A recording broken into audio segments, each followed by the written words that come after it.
Bonjour à toutes, donc on va continuer la suite, donc le deuxième cours sur la Emouna du livre de Rav Arush. Donc on va parler que la Emouna, c'est quoi la définition de la Emouna? C'est la prière.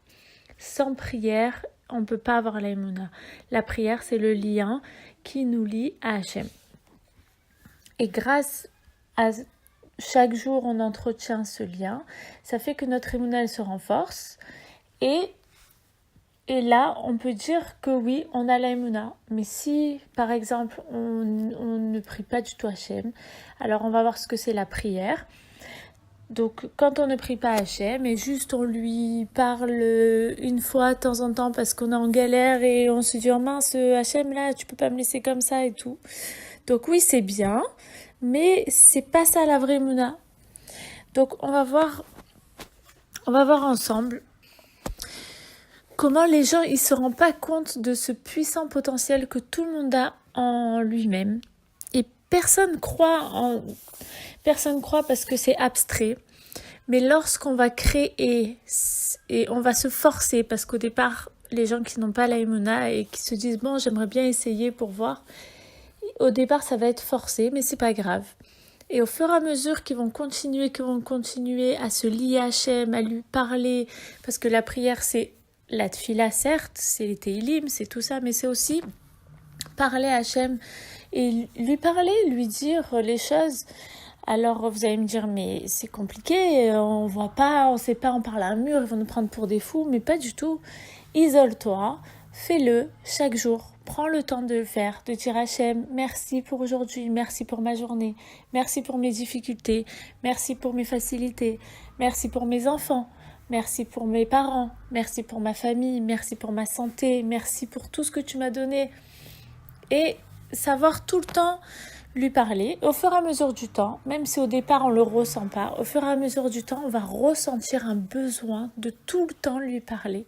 On va ressentir un lien, on va ressentir quelque chose qui est inexplicable, qui est spirituel et abstrait, et que seules les personnes qui le vivent peuvent comprendre. Alors ceux malheureusement qui ne vivent pas à la foi et qui pensent que bien sûr quand il y a des difficultés, ils pensent que c'est eux qui vont les gérer, que quand ils ont des gros problèmes, tout est dans leurs mains.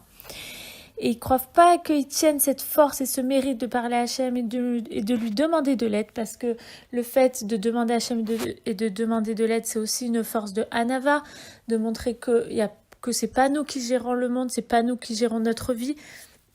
Et c'est une façon de se rabaisser et de dire « Hachem, voilà, je me plie. Moi, dans ce monde, je suis rien. Aide-moi, voilà, dans ces difficultés. » Et ces gens-là, ils ne croient pas qu'Hachem, il entend et qu'il écoute les prières. Ils ne croient pas qu'Hachem l'aime. Ils ne croient pas qu'Hachem veut l'aider. Et ils ne croient pas en cette bonté énorme qu'Hachem a et illimitée. Hachem détient une miséricorde infinie envers ses enfants. Et les gens pensent que non, pourquoi Hachem il va m'écouter sur ce petit problème? Ou il y en a qui disent non, je vais pas le déranger pour ce petit truc. Franchement, ça vaut pas, je vais pas déranger Hachem pour ça. Ben si, Hachem il attend que ça. Hachem il attend juste qu'on l'appelle. Il attend toute la journée qu'on le demande. Et que si Hachem l'a créé, c'est parce qu'Hachem a voulu lui faire du bien, c'est parce qu'Hachem il l'aime, et il attend que ça sorte de sa bouche. Hachem, créateur du monde, aide-moi. Hachem, merci. Le créateur attend que ça.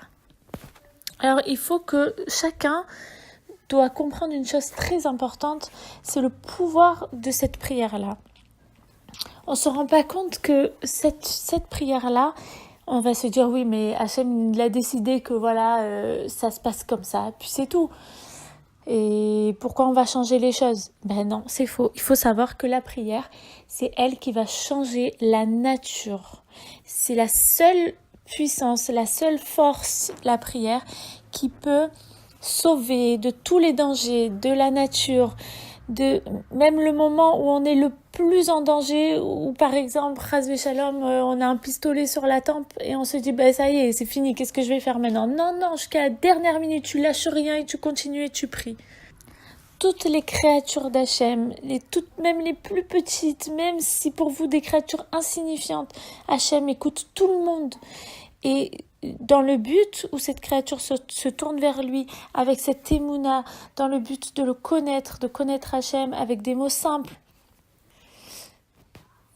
Et il faut savoir que tant que le but de l'homme est de connaître Hachem, alors toute sa prière, elle est efficace, elle marche. Il n'y a rien à faire. Alors il y a des choses bien sûr qui demandent un quota de prière. Par exemple, on peut demander une chose où Hachem va nous répondre de suite. On peut demander une autre chose où il faut par exemple prier 10 fois.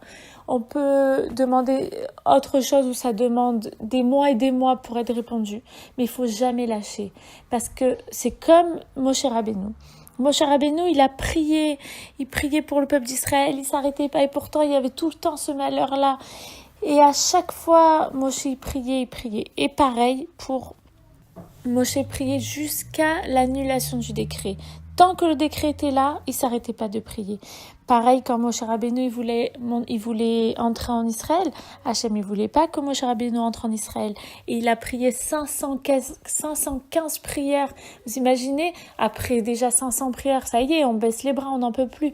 Non, il faut rien lâcher. Il faut continuer à prier jusqu'au bout, jusqu'à arriver à avoir ce qu'on a demandé.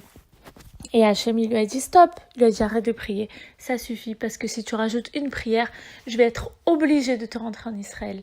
Et Moshe, il savait que Moshe se pliait à la volonté d'Hachem, donc il a arrêté de prier. Mais c'est une preuve que parfois on se dit oui mais moi je prie mais Hachem ne me répond pas. Attends, continue, ne lâche rien, ne baisse jamais les bras.